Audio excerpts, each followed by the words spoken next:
Hello, everybody, and welcome to Local Edition. I'm your host, Ben McCain.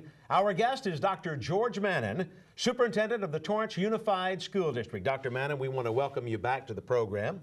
Ben, thank you for having me on the program today. I know that you are a very positive gentleman, and I am also very positive, but these are bleak times for education in the state of California. Dismal, I think, would be a word also to use, Ben, from the standpoint of the amount of budget cuts that it looks like all school districts in California are going to have to take.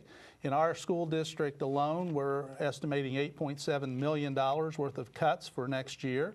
In the state as a whole, probably about 110,000 teachers are going to be laid off during the month of March. Now, we want to talk specifically about Torrance in just a moment, but overall, Southern California, how will this affect schools across Southern California? It'll affect every school in the state of California, whether they're in Southern California or in Northern California.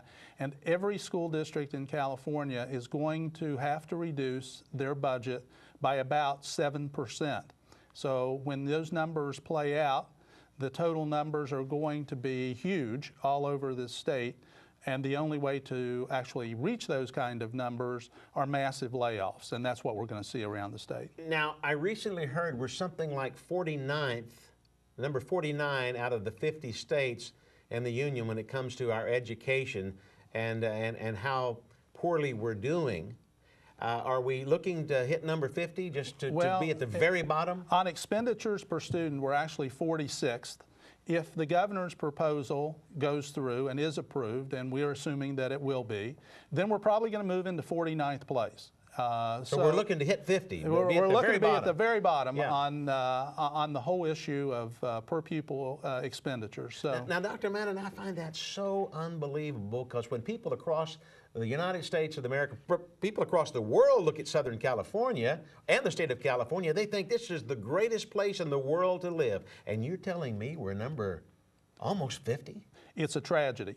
It is simply a tragedy of what is going on in our schools across this state with the lack of funding, knowing, of course, that we have the highest standards, academic standards in the United States and one of the lowest funded states. Dr. Mannon, how did it get so bad? Well, it's a series of things that have happened through the years with Serrano versus Priest, with later on with Prop 13, which capped property taxes.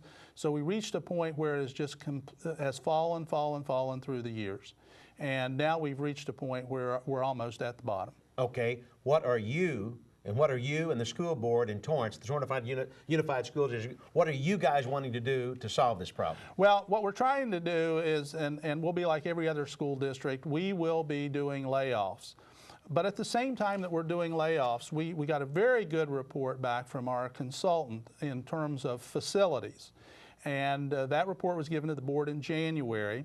At least 75% of our community believes that facilities is a problem in our community. We had a Facilities and Asset Review Committee which worked last year. They were a citizens committee.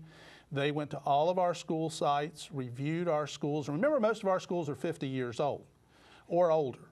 And they came back with a public report last May, along with 700 pictures, saying that the condition of our facilities is the most critical thing in our entire community.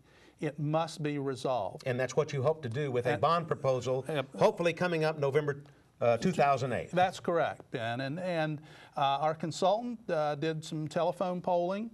We were really surprised and really heartened by the results of that poll, saying that, yes, that many people recognize the problem with facilities, and yes, a bond at this point in time could potentially be approved by voters. We're looking at potentially a couple of things. One would be two measures, one for the critical needs and a second measure of things to actually be added to our schools that the Facilities Committee came up with. Dr. George Mannon, thank you very much for joining us here on Local Edition. Thank you folks at home for watching. CNN Headline News will continue right after this.